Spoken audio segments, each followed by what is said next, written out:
Makasih Pak Profesor Yuni Irwanto. Jadi sekarang kita ada waktu sekitar setengah jam ya untuk tanya jawab.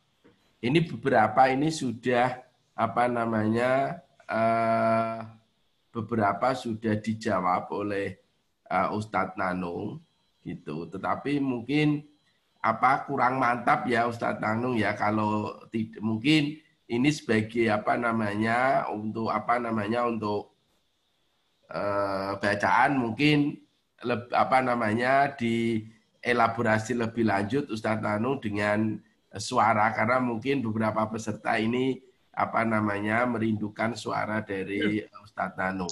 Jadi yang pertama Ustadz itu pertanyaannya adalah terkait dengan ketajaman pisau itu akan menurun akibat digunakan untuk menyembelih sampai berapa kali gitu. Jadi mohon ini terkait dengan pisau yang digunakan untuk menyembelih. Monggo Ustadz Nanung dielaborasi lebih lanjut. Ya, Ibu Bapak yang dimuliakan Allah Subhanahu wa taala, ketajaman pisau itu sangat tergantung kualitas bahan dari pisau. Pisau-pisau lokal kadang tidak kalah dengan pisau impor. Seperti tadi saya tayangkan ada Tramontina, ada Victorinox, ada FDIC, ada Columbia, dan yang lain-lain. Bahkan ada informasi katanya kalau Victorinox itu, Tramontina itu hanya bisa diasah menggunakan hening yang dari pabrik yang sama begitu. Saya tidak tahu itu benar apa tidak. Tapi yang penting adalah kualitas dari logam yang dipakai untuk membuat pisau itu bagus apa tidak. Nah, kalau itu bagus, kemudian diasah sangat tajam dan keawetan tajamnya itu cukup lama, maka kadang bisa kita pakai 4, 5, 6 kali begitu. Tapi kalau kualitas pisau kurang begitu bagus, nah, kadang sekali pakai itu sudah hilang atau berkurang ketajamannya. Nah, oleh karena itu setelah kita pakai yang pertama, kita cek lagi ketajamannya. Kalau masih bagus, ya, menggunakan kertas HVS folio boleh ya, bergaris maupun tidak, bergambar ya tidak, silakan aja, nggak penting. Yang penting kertas itu ya, kertas kemudian kita coba kita gores pakai pisau, kita tarik gitu. Kalau misalnya kok teriris semua bagian, artinya dari semua bagian ketajaman sisi pisau yang tajam itu bisa memutus atau mengiris atau menyobek kertas, berarti bagus, masih tajam. Tapi kalau ada bagian-bagian yang licin, berarti itu tidak tajam. Apalagi kalau licinnya itu banyak. Jadi misalnya dari bilah 30 cm, yang 25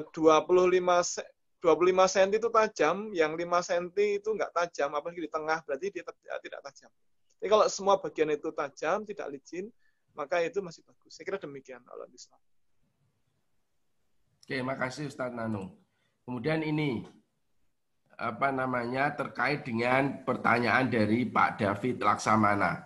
Ya, mungkin ada syarat batas maksimal dalam memotong hewan kurban atau tidak, karena di lapangan kadang ada kasus hewan kurban sapi atau kerbau tidak mati dalam sekali potong, jadi harus dipotong dengan beberapa kali potongan. Ini kan sering kita terjadi, kadang habis dipotong itu masih lari lagi gitu. Ada nggak syarat batas maksimal? Ini kan menarik pertanyaan ini. Untuk kepala dan kulit hewan kurban, apakah boleh dijual? Kadang masyarakat ada yang kebingungan mendahulukan akikoh atau kurban. Ini pertanyaannya banyak, tapi saya yakin Ustadz Nanung ini bisa mengelaborasi lebih lanjut untuk 3 pertanyaan ini. Silakan Ustadz.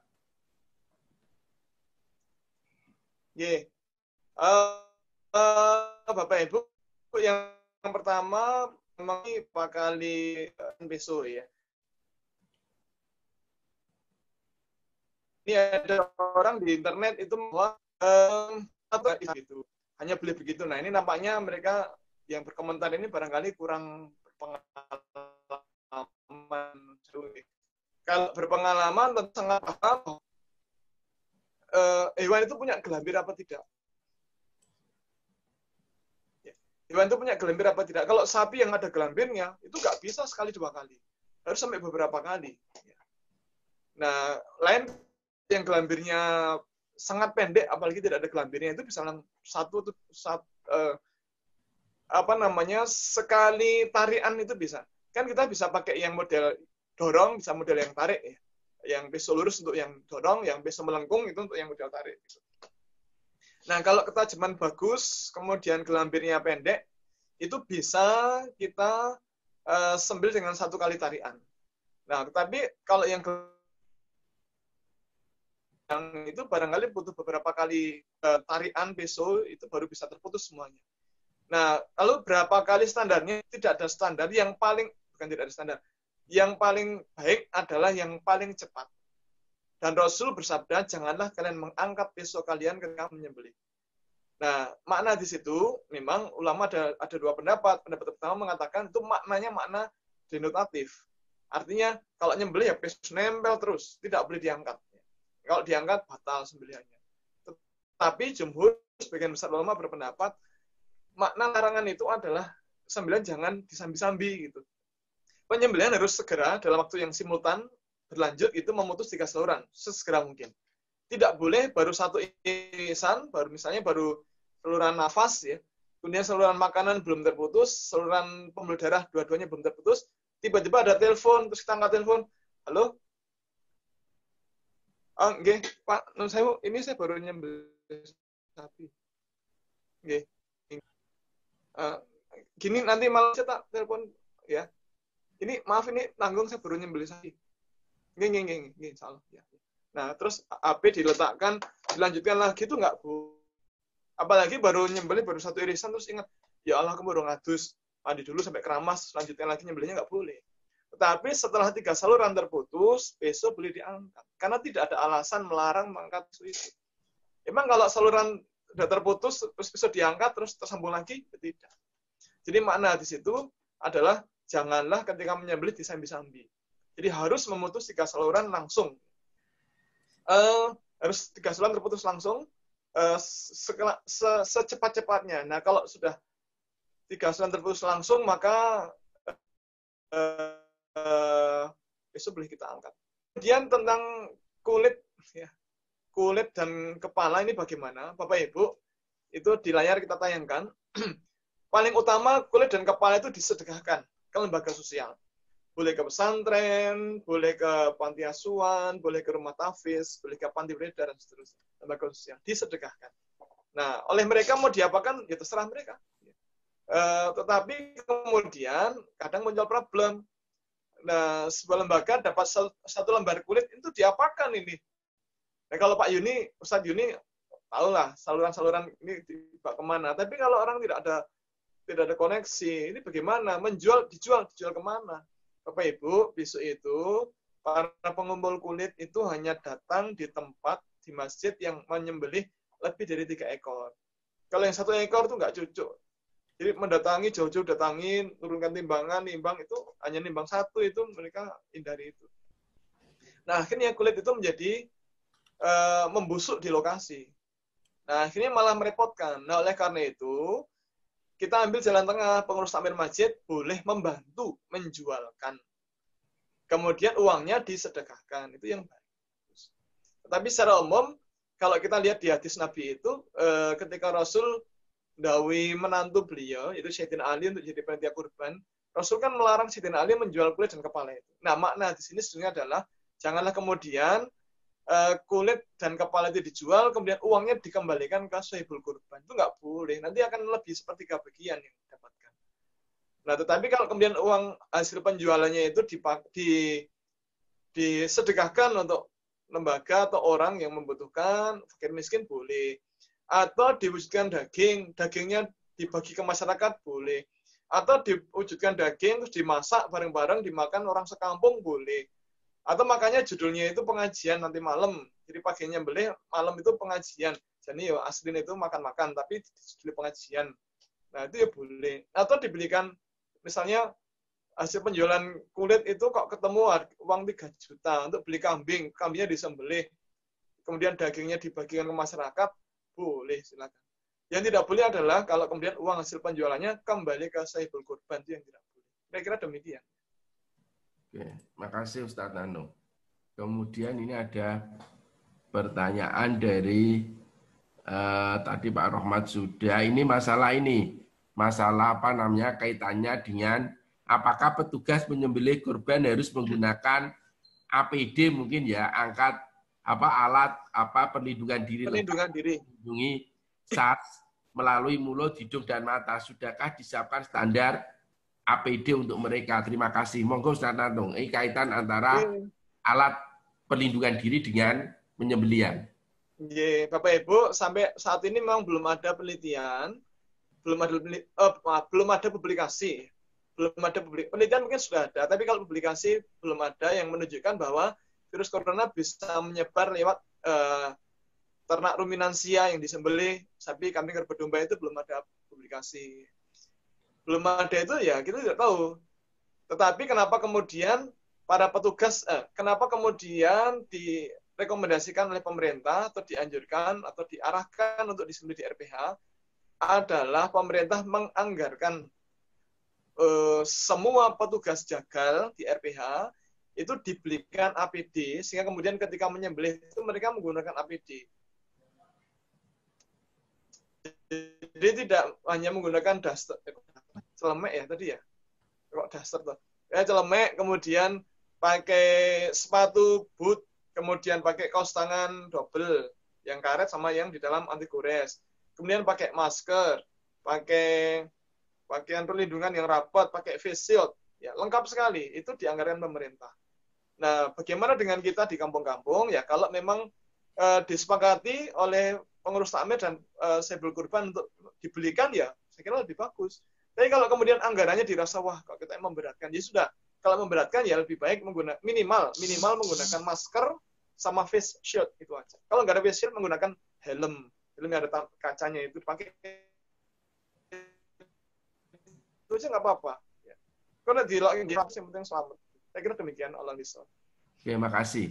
Ini menarik selanjutnya, mungkin nanti karena ini saya masih baca dari atas, nanti yang di akhir mungkin Prof. Yuni. Ini yang terkait dengan antara domba dengan kambing, Ustadz. Jadi domba ini tadi mungkin Ustadz Nanung bisa klarifikasi bahwa kalau domba itu belum poel, asal sudah 6 bulan ke atas itu boleh digunakan sebagai hewan kurban. Sementara kambing itu mutlak harus poel. Namun di lapangan seringkali juga dijumpai kambing badannya itu besar tapi belum poel. Bagaimana hukumnya khusus seperti ini? Mungkin Ustaz Nanung bisa mengklarifikasi antara kambing, domba kaitannya dengan kepoelan dan juga syarat sahnya untuk dijadikan hewan kurban. Monggo Ustaz.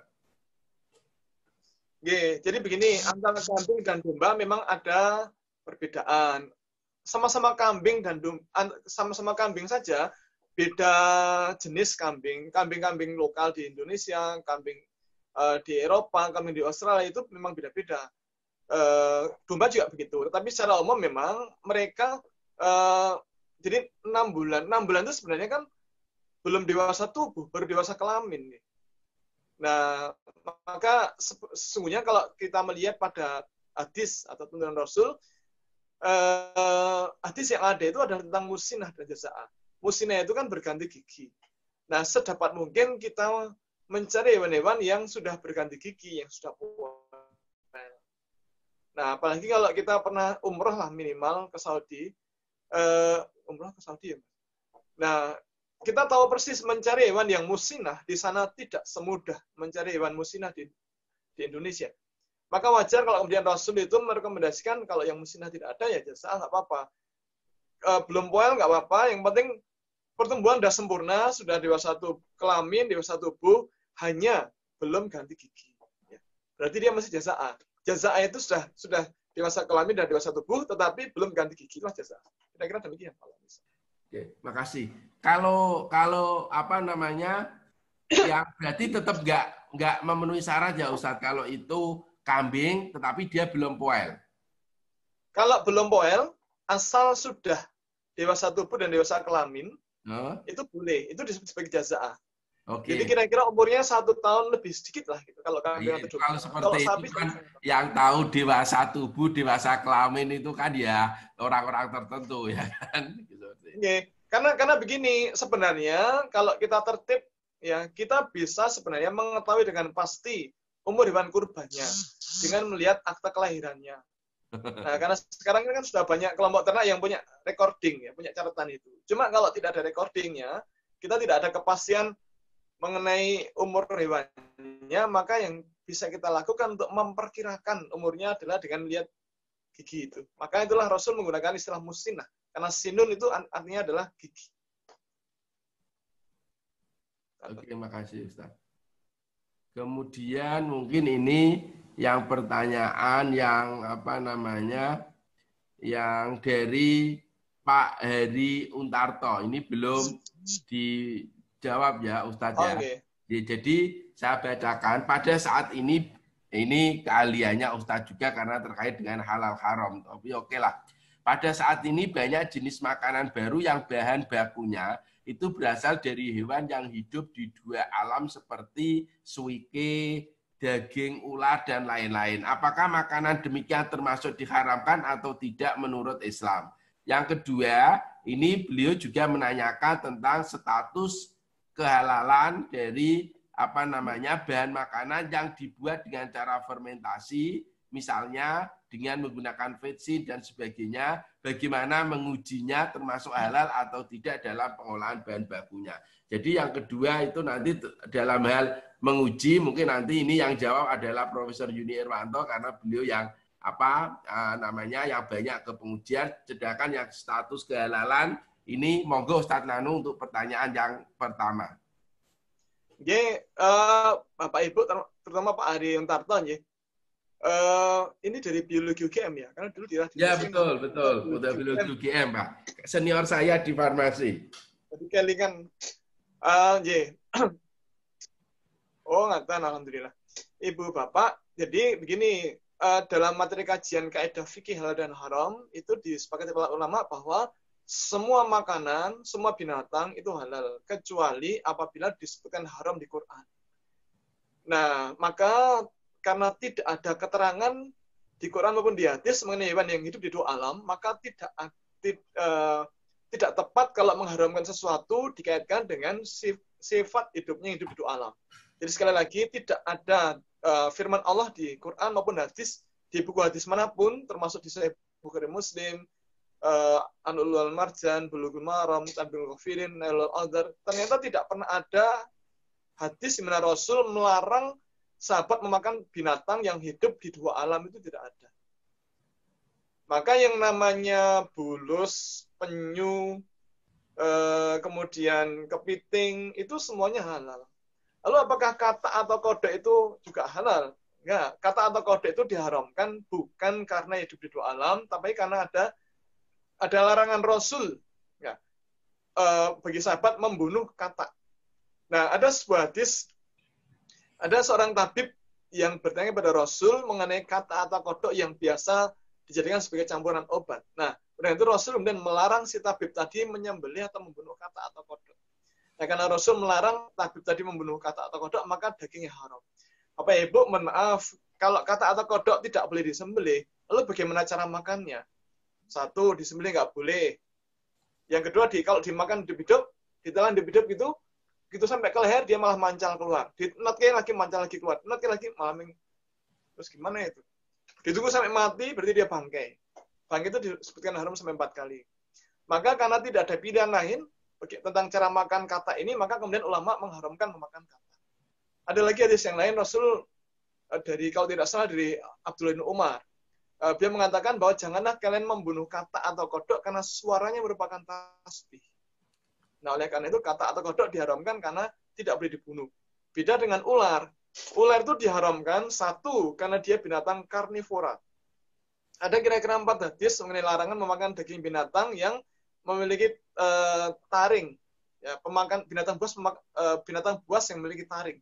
Nah, ular termasuk itu. Yang kedua, ular termasuk binatang yang disuruh untuk dibunuh. Ya. Nah, para ulama sepakat kalau seekor binatang disuruh dibunuh, maka dagingnya haram. Kenapa demikian? Ini para ulama sepakat kalau dagingnya halal, maka ulama tidak akan menyuruh membunuhnya, tapi menyembelihnya. Gitu. Nah, oleh karena itu, kata atau kodok ini diharamkan, sebabnya beda. Kata atau kodok diharamkan karena tidak boleh dibunuh, kalau ular diharamkan karena harus dibunuh. Ya. Saya kira demikian. Alhamdulillah. Terima kasih Ustaz. Monggo Pak Yuni. Prof. Juni. Nggih. Sip. Nggih, Prof. Jadi ini mungkin sebagian besar sudah dijawab terkait dengan apa yang dipertanyakan terkait bagaimana dengan makanan fermentasi. Jadi kalau dalam standar halal oleh LPPOM MUI itu, kalau makanan fermentasi itu nanti yang paling dicek adalah apakah mikrobia itu pernah bersentuhan atau ditumbuhkan dengan medium-medium dengan makanan yang diharamkan, misal pakai gelatin babi, kolagen babi, kemudian porsain apa gitu ya, tepung daging tulang babi untuk penumbuhan mikrobianya, dan kemudian dia difermentasikan untuk produk-produk makanan, maka yang saya pahami itu dilarang gitu ya, dilarang. Tapi kalau fermentasinya biasa, mikrobianya ditumbuhkan, dalam mikrobia itu ditumbuhkan dengan medium pertumbuhan yang tidak mengandung bahan haram, itu tidak dipermasalahkan. Apalagi proses itu kan panjang gitu, itu proses panjang. Walaupun ada kaidah-kaidah yang lain ya, beberapa ulama itu mungkin ada istilah istihalal, saya sendiri juga, tapi beberapa hal istihalal itu kan ketika berubah gitu ya, dia sudah berubah dari barang haram kemudian menjadi halal ya, karena perubahan biokimia, metabolisme dan yang lain itu. Mungkin kita dari orang ilmuwan akan menjelaskan, nanti ulama yang akan memberikan justifikasi halal haramnya. Misalkan seperti ini ya, kalau katakanlah tanaman, dia kan kadang menyerap bangkai juga, ya menyerap pupuk, tapi dia kan sudah melalui metabolisme, maka itu tidak masalah. Tapi kalau hewan kan beda lagi, proses metabolismenya di hewan itu berbeda dengan di tanaman.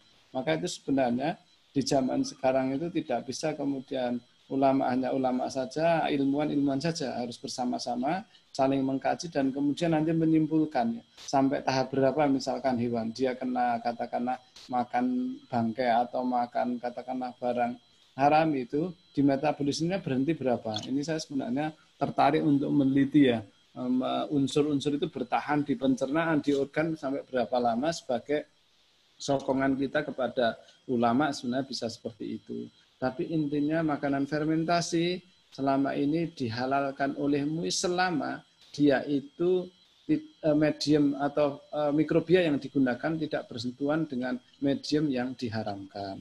Kemudian kalau fermentasinya hammer beda ya, hammer yo mesti walaupun mikrobianya cuma pakai yeast tape gitu ya, tetap nanti kalau targetnya hammer ya tetap haramnya itu hammernya itu, bukan karena media fermentasi.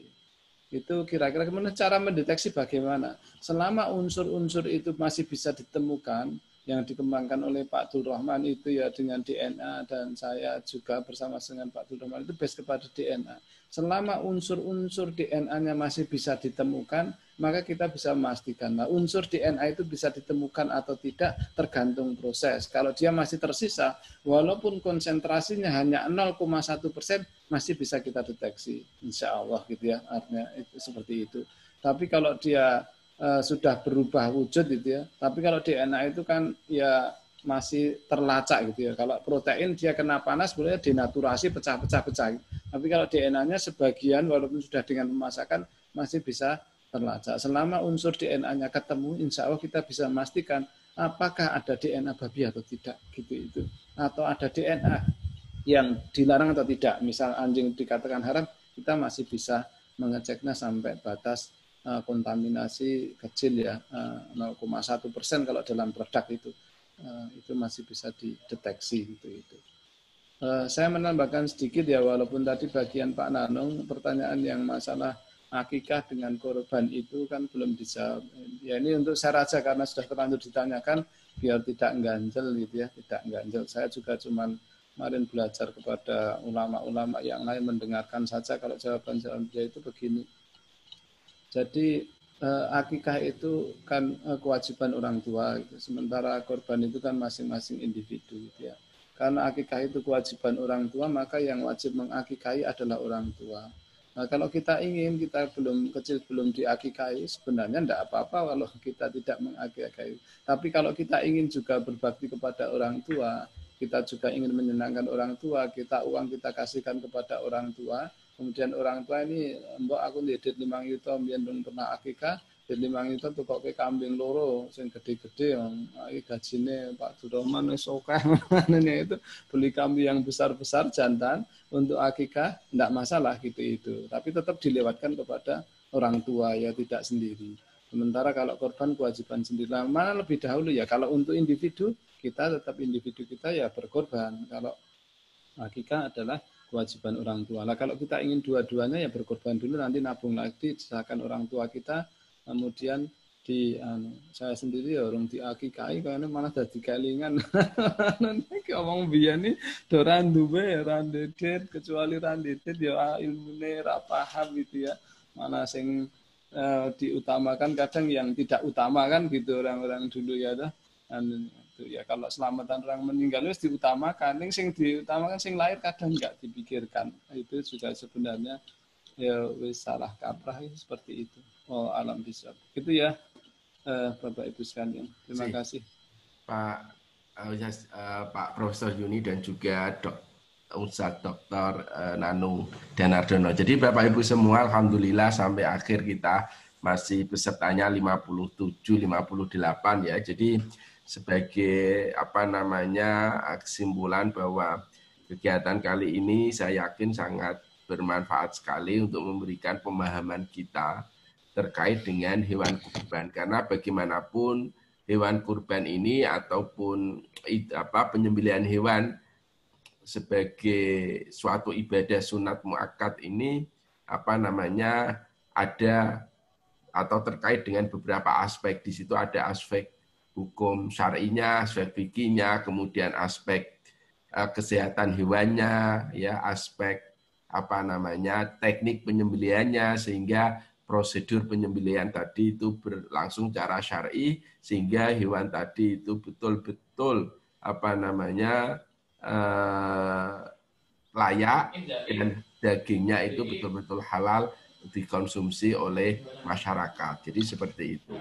Mungkin itu sekali lagi bahwa kegiatan ini adalah sebagai untuk menunjukkan bahwa PUI PT IHIS UGM itu hadir atau minimal memberikan kontribusi dalam bidang penyembelihan hewan korban ini. Semoga kegiatan ini ada manfaatnya dari saya selaku moderator pada kegiatan pada pagi hingga siang hari ini. Kalau ada salah kata ataupun tindakan saya dan juga atas nama IHIS Universitas Gadjah Mada sekiranya ada hal-hal yang kurang berkenan, kurang sesuai di di hati Bapak Ibu para peserta semuanya, kami atas nama pribadi dan atas nama PUI PT IHIS Universitas Gadjah Mada meminta maaf yang sebesar-besarnya. Terakhir sekali mungkin nanti sertifikat akan dikirimkan mungkin lewat email ya, ataupun nanti lewat WA ke para peserta yang sudah terregistrasi pada kegiatan pagi hingga siang hari ini. Dari kata akhirul kalam, wassalamualaikum warahmatullahi wabarakatuh. Waalaikumsalam warahmatullahi wabarakatuh. Ya, ini